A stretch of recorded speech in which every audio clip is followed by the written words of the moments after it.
Bienvenidos a otra cita con Enigmas de la Historia. Este programa se lo quiero dedicar a la memoria y vida de los que cayeron o sufrieron de enfermedades provocadas por el llamado accidente de Chernóbil.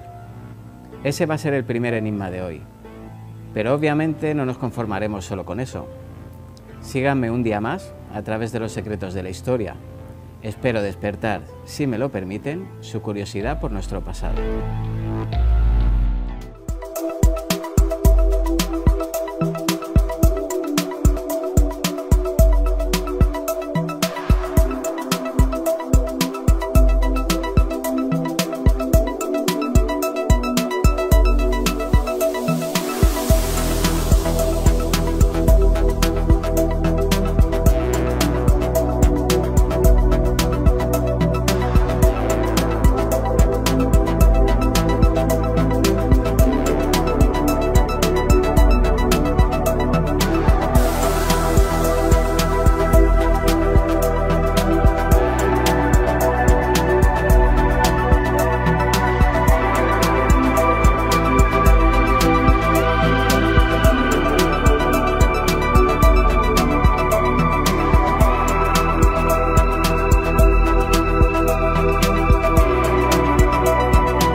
Han pasado casi 40 años de aquel lejano 26 de abril de 1986.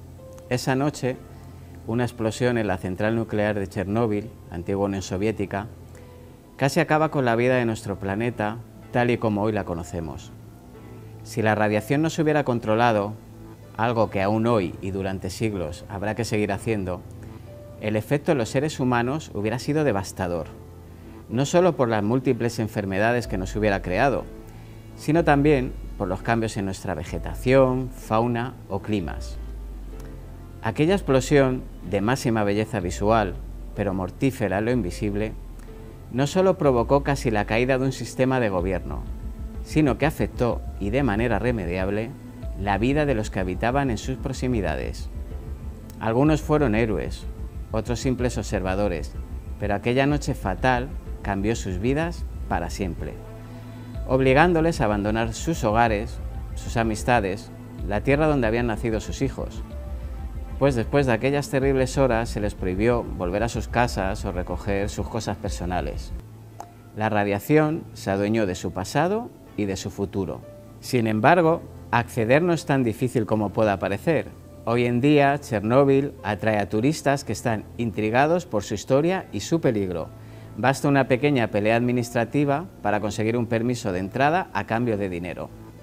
El viaje desde Kiev se prolonga 2 horas, un par de controles militares donde mostrar el pasaporte, arriba la valla y ya estamos en la zona de exclusión. Tras varios kilómetros por un camino solitario se contempla la entrada en el cuartel general del pueblo de Chernóbil. Allí se concentra la gente que trabaja en el refuerzo del sarcófago de la central y en las distintas empresas creadas por el Ministerio de Asuntos Extraordinarios para la medición de radioactividad, la limpieza de bosques, etc. El único examen de radiación se produce a la salida. Si la luminaria es roja, habrá que dejar allí las prendas contaminadas. Pero aunque Chernóbil simboliza la posible devastación de la energía nuclear, Rusia nunca dejó atrás ni su legado ni su tecnología. En el año 2022, entre los 38 reactores nucleares que hay, aún hay 13 de tipo RBMK operativos, que son prácticamente iguales al que estalló. Y aunque tras la catástrofe radiactiva hubo evacuaciones en masa, las personas nunca abandonaron Chernóbil totalmente. Según un artículo de National Geographic sobre la vida 35 años después del desastre, mientras decenas de miles de personas eran evacuadas de casas a las que nunca volverían, decenas de miles acudieron a la zona. La mayoría tenía órdenes de trabajar en la descontaminación, otros vinieron por la ciencia, mientras que otros desafiaron las órdenes y volvieron a sus aldeas en cuanto tuvieron la oportunidad. En plena Guerra Fría con los Estados Unidos, el gobierno soviético pensó que la divulgación del accidente nuclear era un riesgo político significativo, pero aunque quisieron pararlo, la radiación no obedece a gobiernos. El colapso ya había propagado su emisión tóxica hasta Suecia. donde las autoridades de otra central nuclear empezaron a preguntarse qué estaba ocurriendo en la URSS. Tras negar el accidente en un primer momento, los soviéticos acabaron anunciándolo a regañadientes 48 horas después. En ese momento, quizá el mundo no se dio cuenta de que estaba presenciando un acontecimiento histórico. Hasta el 30% de las 190 toneladas métricas de uranio de Chernóbil estaban en la atmósfera, y la Unión Soviética evacuó finalmente a 335.000 personas y estableció una zona de exclusión de 30 kilómetros de ancho alrededor del reactor. La cantidad de materiales radioactivos tóxicos expulsados, entre otros dióxido de uranio, carburo de boro, óxido de europio, etcétera, etcétera, fue unas 500 veces mayor que la liberada por la bomba atómica arrojada por los Estados Unidos en Hiroshima en 1945. Pero acompáñenme desde sus casas y veamos fielmente lo que pasó.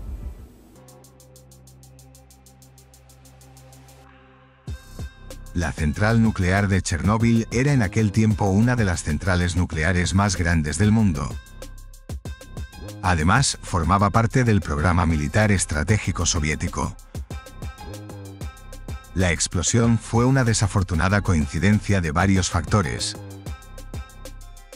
Aparte de que el reactor no tenía actualizado el sistema de seguridad, tenía un bajo nivel de automatización.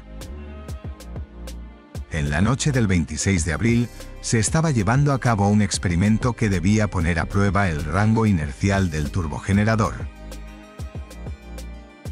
Tras haber bajado la producción energética hasta el nivel de paralización de la reacción nuclear en cadena, seguido después por un brusco aumento de esta por los operadores, junto con la suspensión de la conducción del agua de refrigeración al reactor 1, ocurrió un sobrecalentamiento del combustible y la destrucción de la base del reactor, lo que se tradujo en una fusión del reactor de la planta nuclear de Chernóbil.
Los primeros en llegar fueron los hombres del Departamento Especial de Bomberos de la central nuclear junto con los bomberos de las ciudades vecinas de Pripyat y Chernóbil. Consiguieron apagar el fuego 3 horas después del accidente, pero en el corazón del reactor había una mezcla de masas nucleares que contenían combustible que aún estaba inflamando. Una vez que los bomberos apagaron el incendio en el reactor número 4, la pesadilla no había hecho nada más que empezar. El núcleo con todas las materias derretidas se convirtió en una especie de magma ardiendo. Los científicos soviéticos necesitaron al ejército para intentar controlar la situación. Para intentar prevenir la contaminación del medio ambiente, decidieron llenar el reactor con 5.000 toneladas de boro, dolomita, arena, barro y de un compuesto de plomo, que lanzaron desde unos helicópteros que estuvieron volando sobre el reactor varios días después del accidente. Estas materias lograron extinguir el grafito ardiente y absorber los aerosoles radioactivos. 2 semanas después del accidente, los organismos oficiales soviéticos decidieron conservar el bloque colapsado dentro de un sarcófago especial hecho de hormigón, con su propio sistema de refrigeración.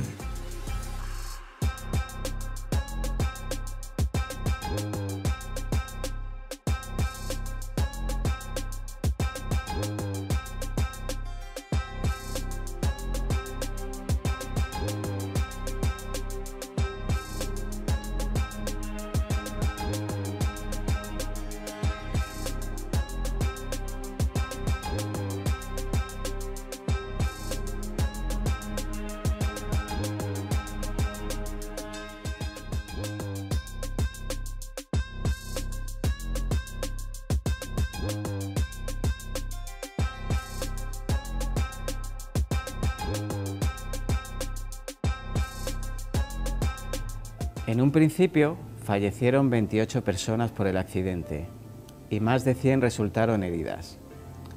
El Comité Científico de las Naciones Unidas para el Estudio de los Efectos de las Radiaciones Atómicas ha informado que más de 6.000 niños y adolescentes desarrollaron cáncer de tiroides tras haberse expuesto a la radiación del incidente.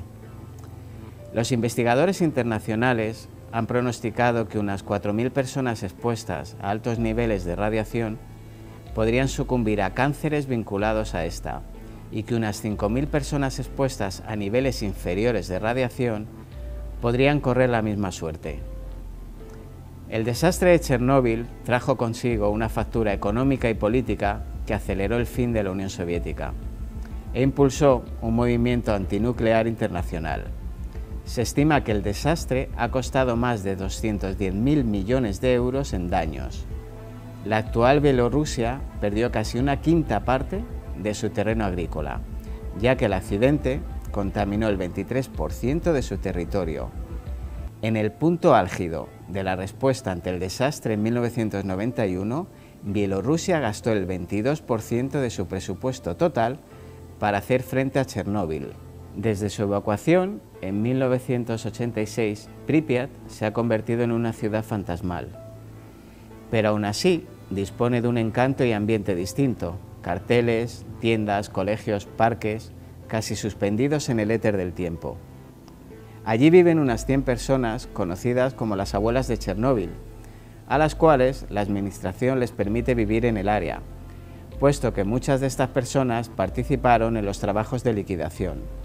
Aparte de los habitantes, hay alrededor de 3.000 trabajadores que trabajan bajo un régimen especial y cuidan la zona de Chernóbil: repoblación forestal, bomberos, trabajadores dosimétricos, cocineros y ahora, por desgracia, también guías.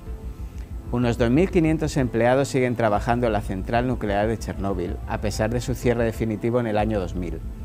Aparte de liquidar el combustible nuclear, también se ocupan de proporcionar la seguridad radiológica y el flujo de electricidad de Bielorrusia a Ucrania y viceversa. Un par de miles de trabajadores trabajaron en la construcción del nuevo sarcófago, que finalizó en 2018, pero como se suele decir, una imagen vale más que 1000 palabras. Vean ustedes mismos cómo es la vida después del accidente de Chernóbil.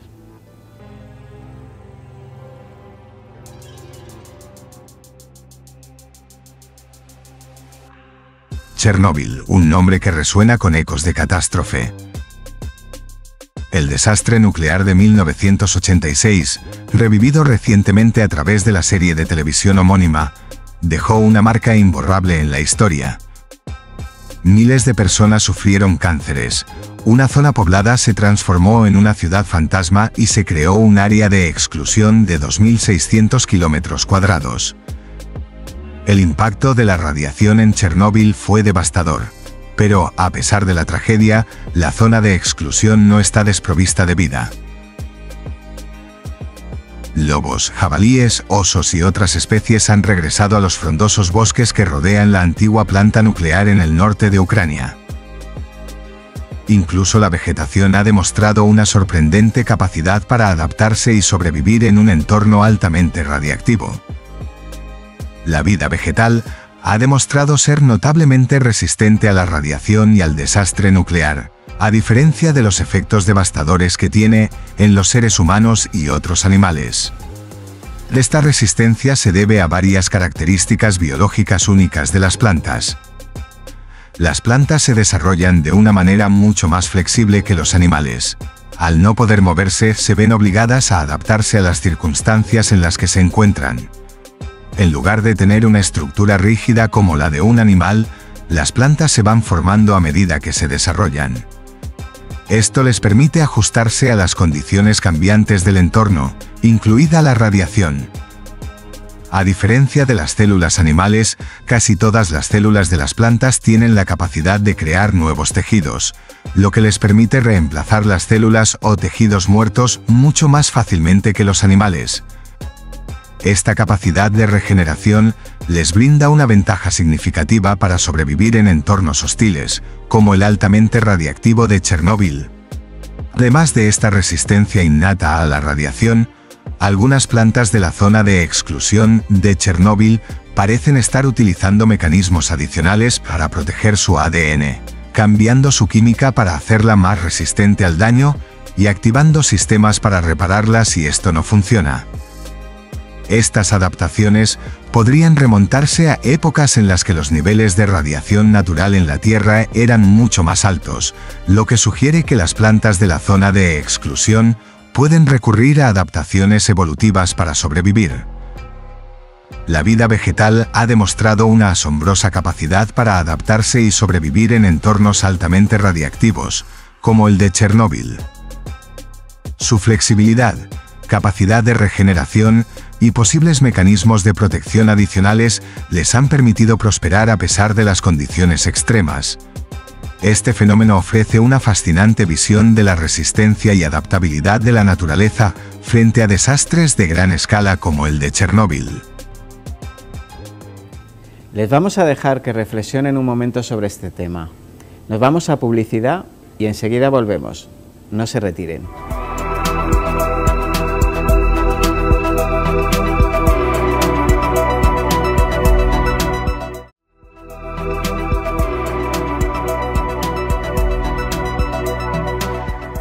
Hoy en Enigmas de la Historia nos acompaña Mariano Pérez.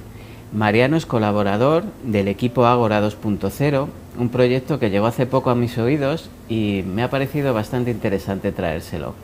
Bienvenido, Mariano, ¿cómo estás? Muy bien, muchas gracias. Lo primero, darte las gracias por venir, que sé que estás bastante liado con este proyecto y bueno, ¿de qué va este proyecto? ¿De qué va Ágora 2.0? Bueno, pues para explicar Ágora 2.0 primero había que explicar el por qué surgió, ¿no? Hace como 4 años, ya en plena pandemia, pues 6 amigos, 3 hombres y 3 mujeres, pues que tenemos inquietudes espirituales, pues pensamos en hacer algo positivo, algo para, bueno, poner un granito de arena para mejorar el mundo, porque, bueno, nos creemos todos hijos de un mismo Dios y por lo tanto hermanos, entonces buscamos esa hermandad, ¿no? Tratando, bueno, pues de mejorar el mundo y lo que pasa es que para que el mundo evolucione, como evolucionamos las personas también, o sea, evolucionamos las personas y evoluciona el mundo, ¿no? Entonces tienen que darse varios factores. Uno de ellos es, bueno, porque hay una lengua, por ejemplo, común. En ese sentido, pues parece ser que el inglés va tomando sí, bastante ventaja, independientemente de que luego haya lenguas locales, ¿no? Luego también tiene que haber un gobierno mundial. Fíjate, de eso sí estamos un poquito lejos, sí, ¿no? Sí, bueno, hay intentos como la ONU, en fin, pero es verdad que todavía para que se dé eso muchas naciones tendrían que ceder su soberanía, ¿no? Y bueno, pues ya sabemos con los nacionalismos lo que hay. Cosa eso complicada. Es complicado, tardará más, ¿no? Y otro factor que se tiene que dar también es una única religión. Claro, hay muchas religiones. Sí. Entonces, ir a una única religión, luego ya hablaremos cómo podría ser esa religión, pero lo cierto es que primero tienen que escucharse, entenderse, ver qué puntos hay en común, qué puntos tienen en común unas con otras, que son muchas más cosas de las que nos parecen. No solo religiones, hablo también de filosofías, creencias en general. Entonces, bueno, pensamos en crear un espacio virtual, en el cual pues tuviéramos a varias de esas personas, representantes de sus religiones o creencias, y bueno, primero ahora planteábamos un tema, la primera vez que lo hicimos, en el año 2020, y sobre ese tema pues iban pasando distintos ponentes en cada sesión, llegamos a tener como 13 me parece, de distintas creencias, luego hicimos otra ronda parecida con otro tema, y ahora actualmente lo que hacemos es ponemos un tema actual, puede ser pues, yo sé, de la familia, del suicidio, de adicciones, el último ha sido de fantasmas, mito o realidad. Bueno, llevamos como 25 temas y lo que hacemos es 2 o 3 ponentes, dos de ellos son normalmente de distintas filosofías o religiones, sí. Uno es un colaborador, tenemos varios colaboradores, entonces normalmente pues un colaborador nuestro, filósofo, pensador independiente, que también, bueno, pues a un punto de vista neutral, obviamente, y bueno, pues vamos sacando, viendo un poco qué cosas coinciden, ¿no? Y claro, son muchas más cosas las que nos unen, las que unen a las distintas religiones que las que entonces dividen. La mecánica es, os unís gente de distintas representaciones religiosas, digámoslo así, y como para debatir, entre comillas debatir, charlar sobre un tema en particular, y cada uno muestra su punto de vista, y claro, ahí es donde surgen los pros y los contras, ¿no? Claro, pero todos en un ambiente muy respetuoso. Claro, obviamente. Entonces el moderador, tenemos un moderador que además lo vamos bueno, cambiando entre nosotros, entonces hace unas preguntas a cada uno de ellos, y bueno, pues ellos van contestando.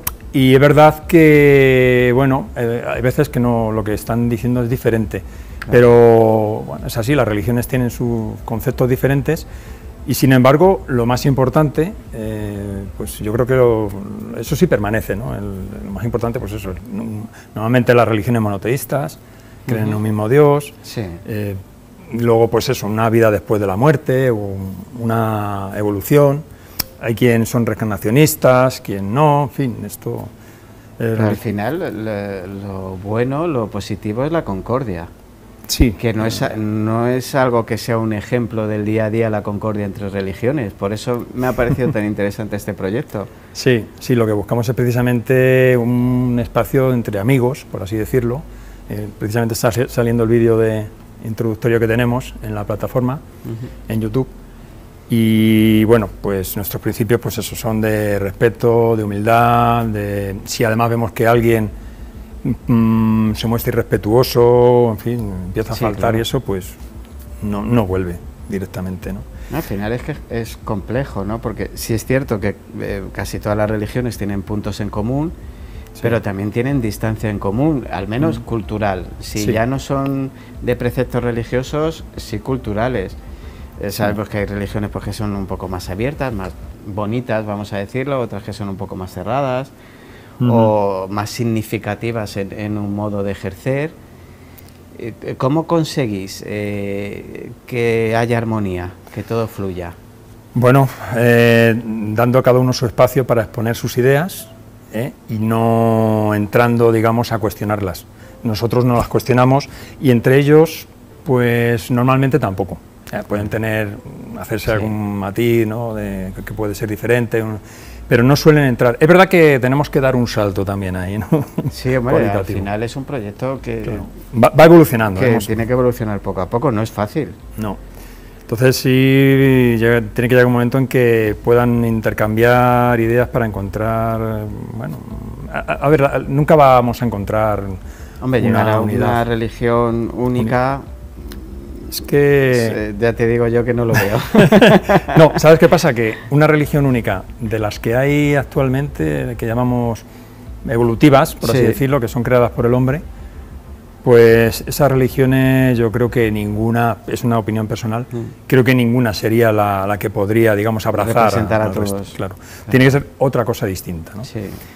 Yo personalmente creo, y el equipo, estamos más convencidos de que sería una religión más de tipo personal.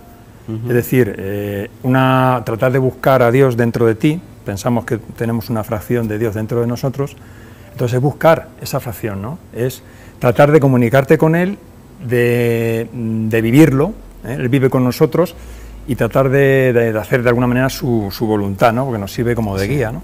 Entonces, en esa búsqueda, en esa comunión, pues esa es la verdadera religión, ¿no? Sí, digamos que aunque cada uno tenga sus normas luego particulares, pero sí llegar a ese punto común de, bueno, esto es lo que nos une, sobre esto construyamos. Claro, luego puede haber, esto es independiente de que haya templos o iglesias, sí, donde bueno, uno pueda ir es a particular, adorar, ¿no? Claro. Es más externo que interno. Claro, pero no necesitas, digamos, una vez que tú vives esa relación con Dios, tú no necesitas a un dirigente religioso que te diga lo que tienes que hacer, o si esto está bien o esto está mal, ¿no? Pero eso es peligroso, porque se les acaba el negocio. ¡Ah! Ahí estamos. ¿Y el ateísmo tiene cabida en este proyecto?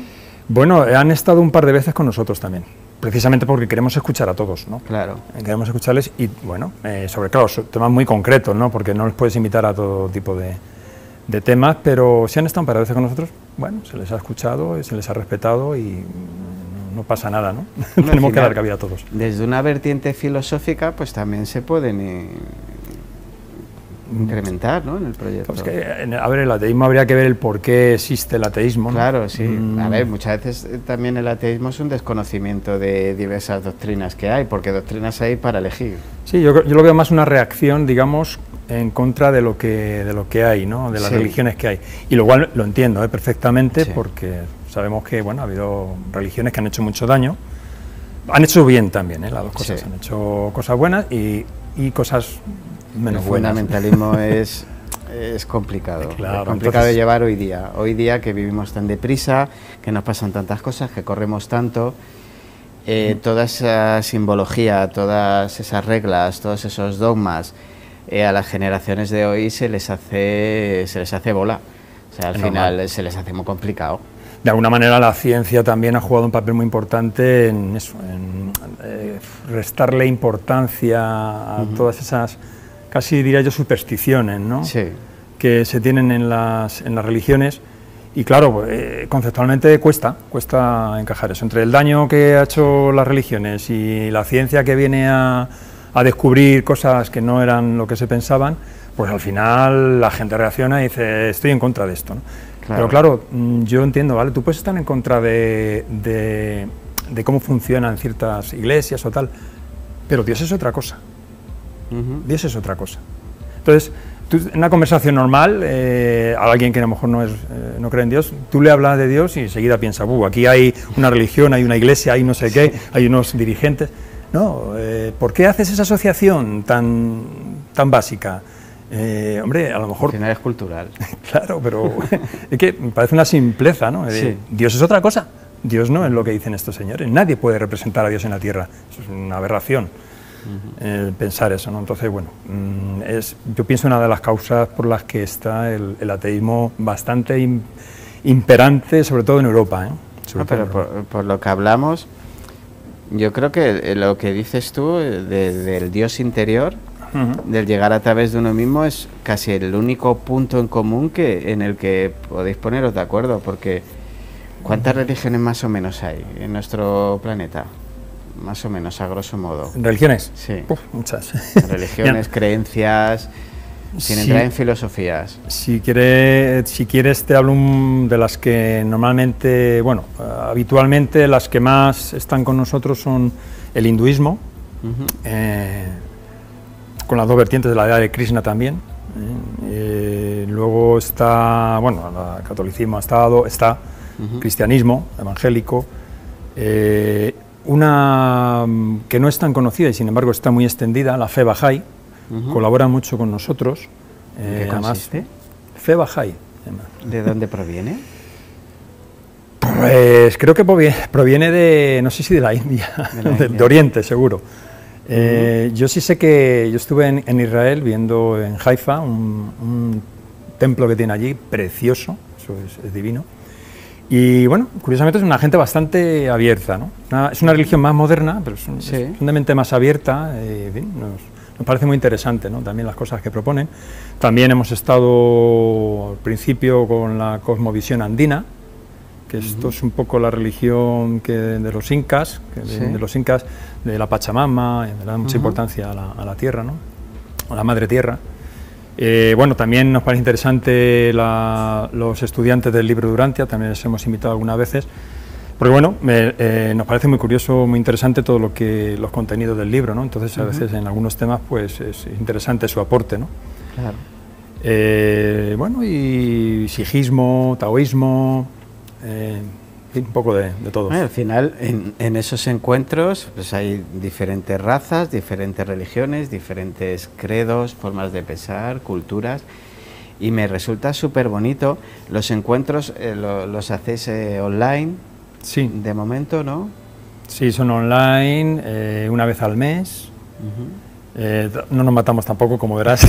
No. Al principio empezamos 2 al mes, pero lo hemos dejado 1 al mes. No, porque cuando uno piensa en eso, en un encuentro de religiones, piensa uno en debate y enfrentamiento. No, para nada. Sí. Huimos de eso. Sí, no, al final la sociedad somos así. Fíjate que lo hablábamos antes, ¿no? Todas las religiones provienen todas del amor, pero todas acaban matándose unos a otros porque llevan razón, porque su Dios es el único, el más fuerte y el más poderoso, y ellos llevan la razón. Entonces es súper positivo que vosotros seáis capaces de hablar de temas, y aunque haya veces que no se llegue a acuerdos, pero trabajar desde el respeto y la concordia, es súper bonito. Pues así es, sí, es importante. Es respeto, humildad, no hay tampoco ningún ánimo de lucro, o sea, no ganamos nada, evidentemente. Claro.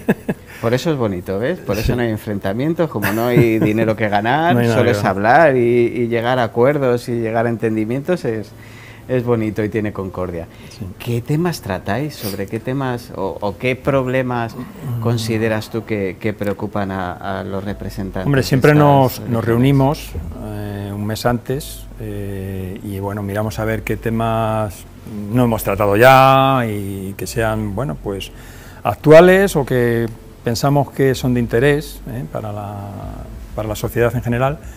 Entonces, bueno, como te he dicho, temas a lo mejor de adicciones a las tecnologías, por ejemplo, también, suicidio, pues sí, es un tema muy delicado, ¿no? ¿Qué hay más allá de la muerte?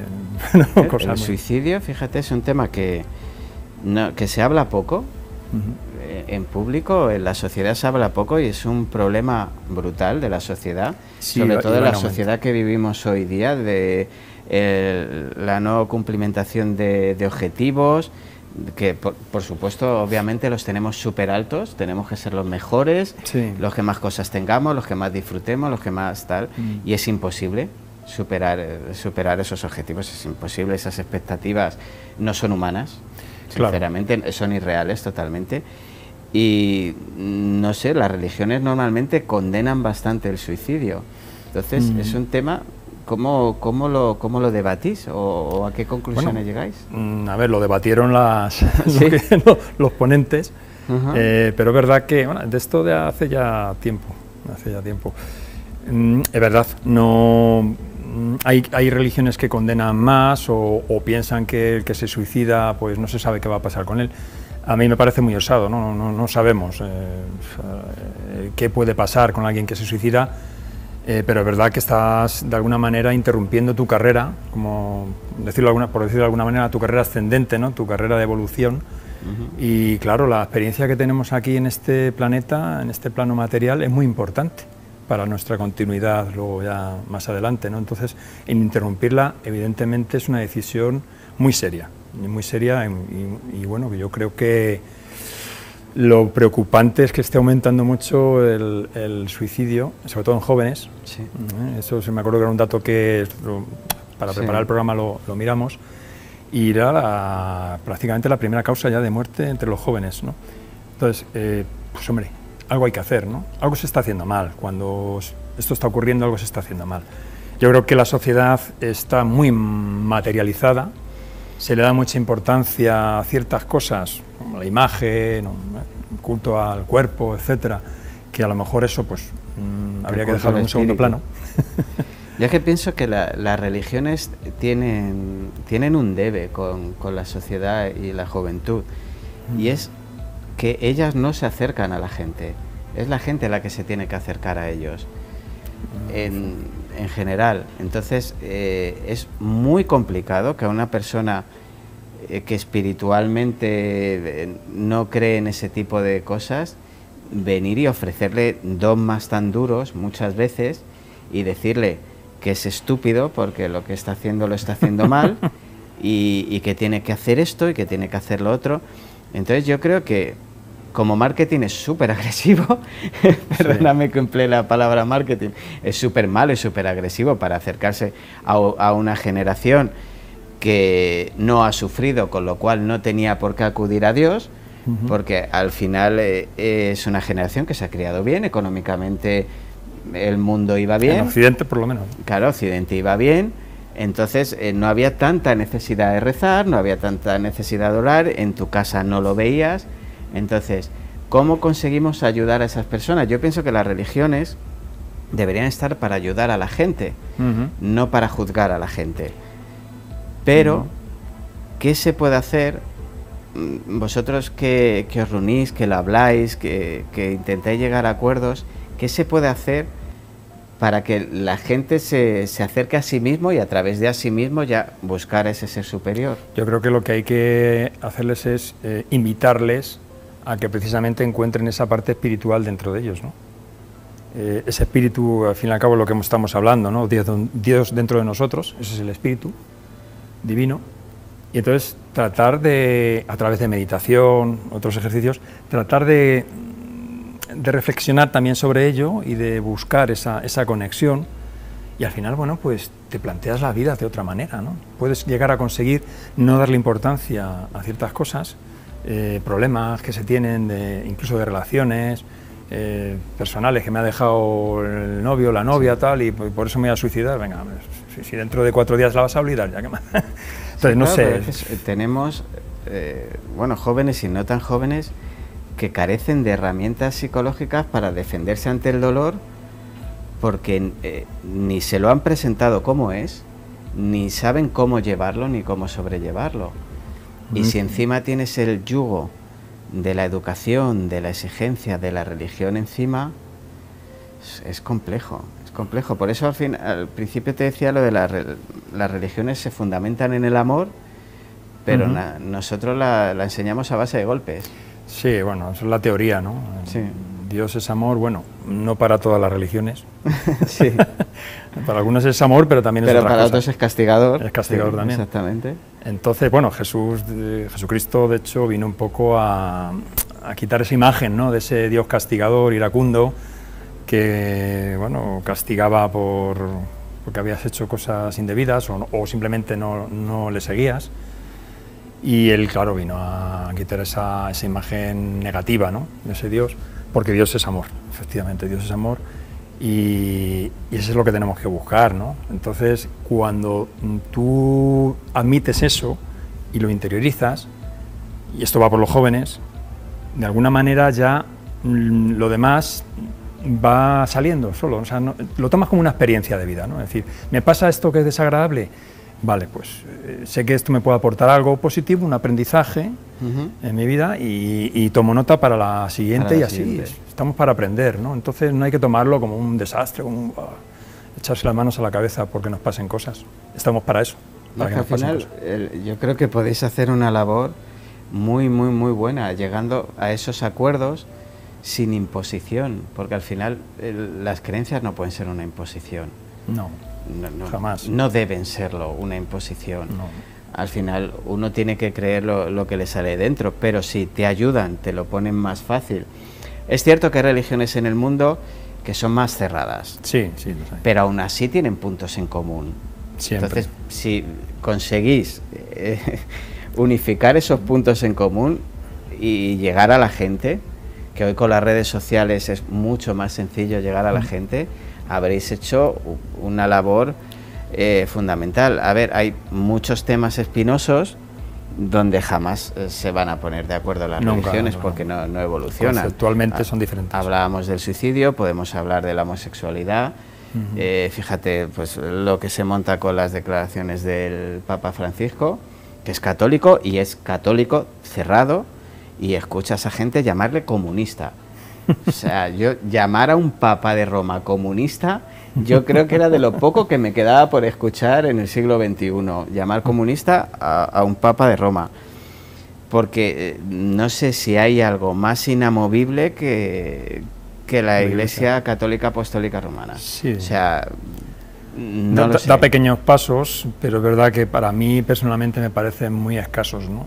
Algo de todas maneras se está haciendo con el tema interreligioso, ¿no? Hay diálogos interreligiosos. Claro, por ejemplo, el que representa la religión hinduista, Juan Carlos Rechandani, presidente de la Federación Hinduista de España, pues se dedica también a eso, ¿no? Le mando un saludo, por cierto.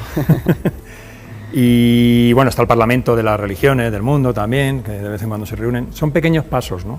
Nosotros nada, nosotros ya ves tú, a través de Internet son un granito de arena, pero bueno, se trata de concienciar a las personas de que es posible llegar a un entendimiento, que tú puedes tener las ideas diferentes, claro, no pasa nada, pero vamos a ver, ¿qué nos une esto? Hay un Dios, tal. Bueno, vamos por ahí, dejémoslo.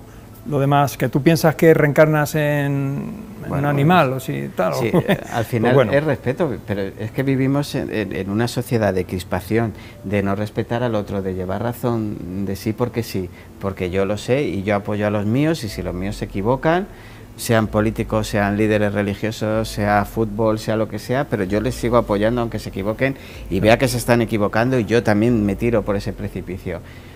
Entonces, al final es respetar, simplemente, y enseñar a la gente pues que una religión, creas o no creas, en lo que quieras creer, en el dogma que tú quieras creer, el que tú quieras ver, al final es una forma de vida filosófica o no. Por eso te decía antes lo de los ateos, y al final es vivir en una concordia de respeto al prójimo y crecer a través de ti mismo. Y luego tú practica el dogma que tú quieras. Claro. Pero respeta a tu semejante, simple y llanamente. Claro, pues fíjate, eso, interiorizarlo. Sí, no, es un problema, porque al final, es lo que hablamos, vivimos en una sociedad que te enseña que hay fuertes y débiles, guapos y feos, personas mejores y personas peores, o por condición económica, o por condición social, o por condición cultural. Sí, o sea, una sociedad muy polarizada, ¿no? Demasiado. Yo voy a hacer 47 años y no había vivido esta polarización jamás que veo hoy día de enfrentamiento por cualquier cosa. Hay que ver qué sale de todo esto. Yo soy optimista, yo siempre pienso que siempre que llueve escampa. Siempre que llueve escampa. Fíjate que cómo cambiaría la visión de todo esto si la gente, bueno, se viera como hermanos, sí, que al final tenemos un mismo destino. Entonces somos criaturas de un mismo creador, por lo tanto somos hermanos, bueno, pues vamos a tratarnos como tal. Entonces la cosa sería bastante diferente, ¿no? Si tuviéramos esa perspectiva. Aunque no creyeran. Aunque no creyeran. Que hay algo, simplemente es unos principios de respeto, unos principios de, no te digo de querer al prójimo, porque claro, dices esto y le suena a chino, mandarín. Sí, suena muy happy, muy claro, hippie todo esto, pero bueno. A la época hippie, los 60, pero pues, no tienes que querer a todo el mundo, simplemente aceptar y tolerar a todo el mundo. Pero claro, si partimos de la base de que el de esta raza es inferior a mí, o el de esta religión es inferior, porque entre las religiones también hay mucha miga con yo llevo razón, estos no, entonces estos no lo saben, estos van a ir al infierno y yo no, jeje, yo me voy a sentar el primero en la sinagoga, o no sé, es llamativo. Podría poner 1000 ejemplos. Sí, es llamativo que algunas religiones, bueno, muy conocidas, pues piensan que cuando falleces, si has sido buena persona, vas directamente a la diestra de Dios Padre. Claro, ¿pero qué es ser buena persona? Claro, primero voy a ver efectivamente dónde está la balanza al final, claro, ¿no? Dices, a partir de aquí sí, a partir de aquí no, ¿no? Porque claro, si la balanza es puedo hacer daño a estos porque son inferiores, pero a estos no, y esa es la balanza, entonces yo así soy bueno. Claro, claro, y para ellos era perfectamente válido. Hablo de épocas en las cuales se mataba, bueno, y incluso actualmente, Sí. por defender su Dios, Claro. y para ellos estaban haciendo una cosa buena. Claro. Claro, bueno, es un concepto erróneo, ¿no?, de lo que es Dios. Ese es Sí. el problema que hay un concepto muy erróneo de lo que es Dios y de su plan. Claro, es que si según dogmas puedes elegir a quién matar y a quién no, Imagínate, ¿no? pues esa es la balanza de la bondad y la maldad. Es como hablamos en una guerra. Tú en una guerra puedes ir y matar a 100 personas y no pasa nada porque es un conflicto bélico. Pero estás en una calle y matas a una persona y acabas en prisión. Al final el hecho es el mismo, El es hecho es el mismo. matar. Cambian los motivos, varían los motivos, entonces unos motivos son socialmente aceptados o religiosamente aceptados y otros no. Pues sería, digamos, lógico que si reinara ese tipo de cultura de son mis enemigos, los mato, pues yo puedo matar a mi vecino porque pone la música muy alta y se convierte en mi enemigo. Entonces eso porque es malo, y irme a Afganistán y matar a 100 personas es bueno. O si no, Sí, nos es vamos curioso. al conflicto de Palestina-Israel y para unos es bueno una cosa y para otros es bueno la otra. Y no, señores, es malo las dos cosas que ustedes están haciendo. Y desde luego no se ven como hermanos. Y no se ven como hermanos. Para nada. Y no sé quién lleva razón en ese conflicto, porque ese conflicto no es de hoy, ese conflicto lleva Sí. miles de años y no sé quién es bueno y malo. Lo que sí sé es que los dos actúan mal. Todo el que mata a un ser humano, para mí, actúa mal. Todo el que fuerza. Y ya no es las matanzas, hay violaciones, hay De todo, sí. pasadas brutales, Ujú. abusos, criaturas, niños sufriendo, y piensan que están haciendo el bien, porque piensan que están defendiendo sus creencias, su país, su identidad. Claro, y, para ellos están haciendo el bien, ¿eh? y eso no es hacer el bien. O sea, Claro, no, señores. ¿Quién nos dice lo que es el bien y el mal? Porque luego, o sea, una cosa es la conciencia, Claro. la conciencia que es la conciencia moral de querer hacer las cosas bien, pero en realidad ¿quién nos dice lo que está bien y lo que está mal? Tú imagínate que te equivocas de muertos, ¿sabes? Que llegas, te mueres y no era tu religión, era la del otro. Y te has estado cargando a los del otro. Pues ya estás jodido, con perdón de la A expresión, repetir. toda la eternidad o a repetir Sí, o lo que no. sea. Entonces, mira, ya por solo seguridad vamos a respetar al prójimo. Por si acaso, ¿no? Por si acaso no sé era qué, la no. mía la que llevaba razón. Al final, si lo reducimos al absurdo, somos eso. Sí, pero luego, bueno, a lo que iba luego con lo que comentábamos es que estas religiones que piensan de que después de si han sido buenos están Sí. que ya han alcanzado, digamos, el objetivo, ya no tienen nada que hacer, ¿no? Ya viven Claro. en la gloria, a la diestra de Dios Padre, tocando el arpa en una nube. Sí. Bueno, pues no, parece ser que eso es como muy simple, ¿no? Y claro, ¿tú crees que en esta única vida somos capaces de evolucionar tanto como para alcanzar esa perfección ya y ver a Dios, digamos? Yo creo Pues, que- pocos años. Si hablo de mi persona, se me va a hacer corta para alcanzar la perfección, ya te lo digo. Para mí también. Para mí también. Yo creo Ya que te la necesito digo. más. No a lo mejor aquí, efectivamente, No lo aquí, sé. porque aquí a lo mejor esto es un poco. Pero yo creo que se me va a hay, quedar corto. hay otros lugares, como dijo Jesús, ¿no? En Sí. la casa de mi padre muchas Hay moradas muchas hay. moradas. Pues algo tendremos preparado para seguir evolucionando, que es al final lo que tenemos que hacer, ¿no? Aquí no deja de ser una escuela de aprendizaje donde tenemos que estar tomando decisiones continuamente y en la medida que tomamos unas decisiones correctas o tal, pues bueno, Claro. nuestra alma va creciendo y se va haciendo más grande y esa alma es lo que va a quedar de nosotros. Lo que no va a quedar es, desde luego, todo lo que hayamos conseguido materialmente, el cuerpo que hayamos tenido, Ni el que dinero, ni la ropa, ni las casas, ni los coches. ni nada. Y eso es lo que... ¿Qué objetivo a corto plazo tenéis? Bueno, esto empezó un poco con la idea eso de que hemos contado de sentar a hablar a distintos religiosos o filósofos de distintas creencias, pero a mí sí me gustaría dar un paso más también, bueno, que se vieran físicamente, sería muy intervinieran más entre ellos y se pudiera, bueno, que tuviéramos más audiencia, ¿no? Claro, que llegarais a más. Que llegáramos a más gente, claro. Eso es lo que Bueno, nos gusta. Mariano, nos quedamos sin tiempo. ¿Hay algo que quieras decir? Que por la charla, el fluir de la charla, no hayas tenido posibilidad. Bueno, invitar a todos los que nos están viendo a que participen, bien aunque sea para vernos, porque también hay participantes a través de la plataforma de Zoom que hacen preguntas, no lo había dicho. Ellos, después de que el moderador pregunta, pues los participantes, o sea, los visitantes pueden hacer preguntas también, ¿no? Entonces se les lanza también a los ponentes. Entonces, bueno, pues invitar a que nos vean en el canal de YouTube Agora 2.0, ahí tenemos todos los vídeos, y a las personas también o religiosos o de alguna filosofía o creencia que quiera también participar, estamos abiertos a recibirles. Simplemente tienen que escribir al correo de Agora 2.0 ESP de España @gmail.com, y ahí pues nada, nos ponemos en contacto con él y... Pues perfecto, pues yo os deseo de todo corazón que os vaya muy bien. Pues muchas gracias. Porque eso será bueno para los demás. Pues muchas gracias, Mariano, por venir. A ti por escucharme. Y os recomiendo a todos que le hagáis caso, que le sigáis, porque es súper interesante el proyecto que están haciendo. Muchas gracias, Mariano, un placer. Gracias a vosotros.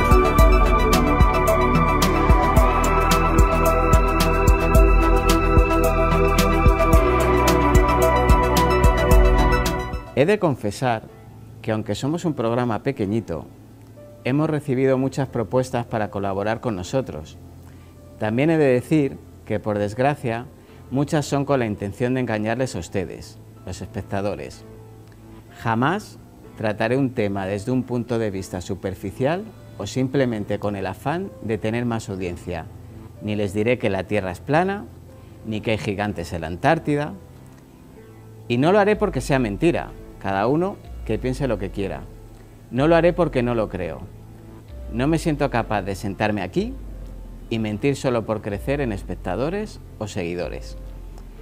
Tampoco le mostraré como certezas cosas que no pueda demostrar y, por supuesto, no copiaré otros formatos ni nada por el estilo.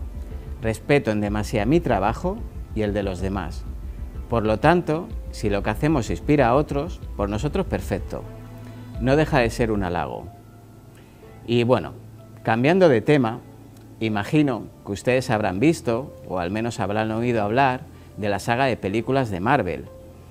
En varias de ellas, un personaje mitológico llamado Thor es un superhéroe, en ocasiones acompañado de una guerrera valquiria. Algo que a mí me llena sobremanera, porque ya sea por un sesgo de género o por las pocas evidencias arqueológicas, la vida de las mujeres de la era vikinga resulta parcialmente misteriosa. De ellas, precisamente de las valquirias, vamos a hablarles hoy.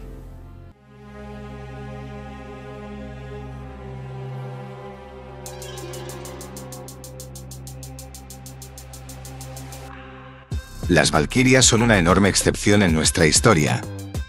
Eran mujeres guerreras en una sociedad de hombres guerreros. El término valquiria proviene etimológicamente del nórdico antiguo, valquiria, lo que se podría traducir como selectoras de caídos en el combate. Es decir, ellas decidían quién vivía o moría en el campo de batalla. Estas poderosas y divinas figuras, hijas de Odín, elegían a los guerreros más heroicos para llevarlos al Valhalla, el salón de los héroes en el plano de los dioses. Quizá esa idea provenía por el lógico hecho de que eran ellas quienes criaban a los guerreros. Dependiendo de las fuentes en las que bebamos, las valquirias son representadas como extremadamente seductoras y hermosas. En cambio también como mujeres aterradoras y abyectas, repletas de sed de sangre y muerte. Las valquirias poseían una fuerza y resistencia sobrehumanas. Sus ojos azules irradiaban poder, y su largo cabello rubio, entrelazado en impecables trenzas, les otorgaba un aspecto celestial. Estas diosas de la guerra destacaban por su habilidad con la lanza, el arco y la espada, demostrando maestría y destreza en el campo de batalla. Su atuendo se identificaba por vestidos que descendían hasta el suelo, resaltando su belleza y femineidad, dándoles además libertad de movimiento en combate a lomos de caballos voladores, sobre los que portaban escudos circulares y espadas de gran distinción y eficacia. Las sagas y la poesía cortesana nos muestran varias interpretaciones de las valquirias. Las valquirias de la batalla y las valquirias del destino. Las primeras son seres que vuelan sobre los campos de batalla, eligiendo a los guerreros más valientes para que se unan a las filas de los Einherjar en Valhalla. Son etéreas, con armadura reluciente y despiadadas en su elección. Por otro lado, las valquirias del destino, también conocidas como Norns, son más cercanas a las figuras de la muerte en la mitología griega. Tejen los hilos del destino, determinando la vida y la muerte de dioses y hombres. Además de estos dos tipos principales, existen varias valquirias individuales con roles y prácticas definidas. Algunas son mensajeras, otras son amantes y guardianas de héroes específicos, y algunas incluso tienen la capacidad de transformarse en cualquier animal. Las valquirias son una enorme excepción en nuestra historia. Eran mujeres guerreras en una sociedad de hombres guerreros. El término valquiria proviene etimológicamente del nórdico antiguo, a ver si lo digo bien, Valkyrja, lo que se podría traducir como selectoras de caídos en combate. Es decir, ellas decidían quién vivía o moría en el campo de batalla. Estas poderosas y divinas figuras, hijas de Odín, elegían a los guerreros más heroicos para llevarlos al Valhalla, el salón de los héroes en el plano de los dioses. Quizá esa idea provenía por el lógico hecho de que eran ellas quienes criaban a los guerreros. Dependiendo de las fuentes en las que bebamos, las valquirias son representadas como extremadamente seductoras y hermosas. En cambio, también como mujeres aterradoras y abyectas repletas de sed, de sangre y muerte. Las valquirias poseían una fuerza y una resistencia sobrehumanas. Sus ojos azules irradiaban poder y su largo cabello rubio, entrelazado en impecables trenzas, les otorgaba un aspecto celestial. Estas diosas de la guerra destacaban por su habilidad con la lanza, el arco y la espada, demostrando maestría y presteza en el campo de batalla. Su atuendo se identificaba por vestidos que caían hasta el suelo, resaltando su belleza y feminidad, dándoles además libertad de movimiento en combate a lomos de caballos voladores, sobre los que portaban escudos circulares y espadas de gran distinción y eficacia. Las sagas y la poesía cortesana nos muestran varias interpretaciones de las valquirias de la batalla y las valquirias del destino. Las primeras son seres que vuelan sobre los campos de batalla, eligiendo a los guerreros más valientes para que se unan a las filas de los Einherjar en Valhalla. Son etéreas, con armaduras relucientes y despiadadas en su elección. Por otro lado, las valquirias del destino, también conocidas como Norse, son más cercanas a las figuras de la muerte. En la mitología griega tejen los hilos del destino, determinando la vida y la muerte de dioses y hombres. Además de estos dos tipos principales, existen varias valquirias individuales con roles y prácticas definidas. Algunas son mensajeras, otras son amantes o guardianas de héroes específicos, y algunas incluso tienen la capacidad de transformarse en cualquier animal. Les recomiendo que, si les ha provocado curiosidad, busquen más información sobre las valquirias. Hay un libro de una autora noruega, por favor no me hagan decir su nombre porque les confieso que es dificilísimo. El libro en cuestión se llama Valquiria, la mujer del mundo vikingo, y es súper didáctico e interesante. También he leído que las valquirias podrían haber sido inspiradas por las doncellas escuderas, ya que comparten rasgos similares en cuanto a su participación en la guerra. Al igual que las valquirias, las doncellas escuderas tomaban las armas y se enfrentaban a los enemigos demostrando su coraje y su destreza. Bien, pues esto ha sido todo por hoy. Como siempre, feliz de tener su compañía y su complicidad. Pronto volveremos con más leyendas y más misterios aquí, en Enigmas de la Historia. Les recuerdo una vez más nuestro correo enigmasdelahistoriatv@gmail.com para que nos cuenten sus inquietudes o lo que les apetezca. Mil gracias y hasta pronto.